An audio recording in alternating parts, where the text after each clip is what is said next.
In Uganda, markets are incomplete without a section entirely dedicated to cooking food.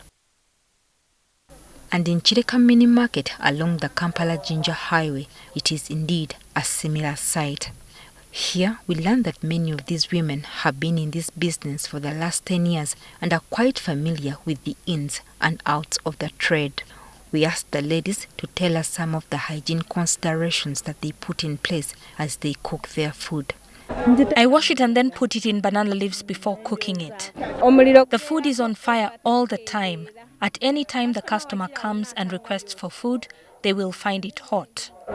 They reveal to us that there are some cooking practices that they have abandoned over the years due to the threat that they pose to their clients.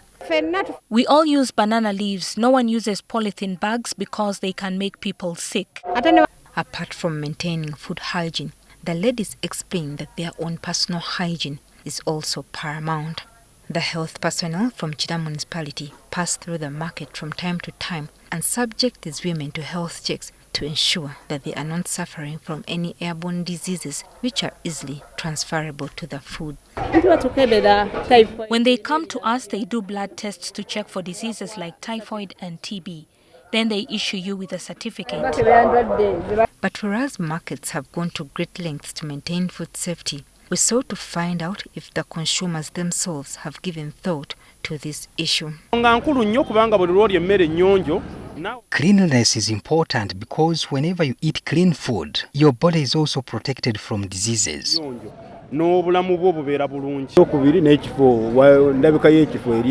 appearance of the place where you're eating from matters. If the place is dirty, then you can't eat from there. According to the Ministry of Health, food security challenges continue to escalate each year, with the country registering about 1.3 million cases of foodborne illnesses annually. According to food experts, food in Uganda is contaminated right from the gardens before and immediately after the harvest of crops. For example, there is potential to indiscriminately use pesticides in the farm, not following good agricultural practices, that will transfer the residues of the pesticides into the food. If they store food which is wet, can also be contaminated with pesticides and so many other ways. And when it reaches the marketplace, some farmers choose to spray it with pesticides which are dangerous when consumed. The vendors believe that some of these pesticides, for example mancozeb, can preserve vegetables like tomatoes, which is actually wrong. It is a practice that is it is applied but in a wrong manner, and we have been advocating for its change, most especially in the tomatoes. Meanwhile, aflatoxin contamination, especially in maize, is also rapidly presenting a burden to the country's food system.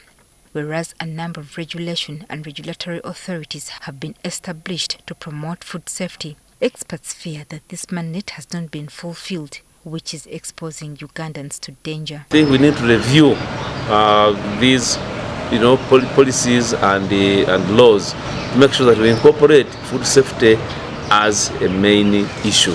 The food component in the Food and Drugs Act has never been operationalized, so in effect we actually have a law, but you actually don't have a single agency in charge of food safety in the country. So whereas the law exists, the mechanisms of implementing that law have never been operationalized. It's also crucial for public sensitization on food safety to be improved so that the public can also play a role in ensuring that the food they consume is safe for them. Today, Uganda has joined the rest of the world to commemorate the World Food Safety Day. Joyce Nakato, NTV Weekend Edition.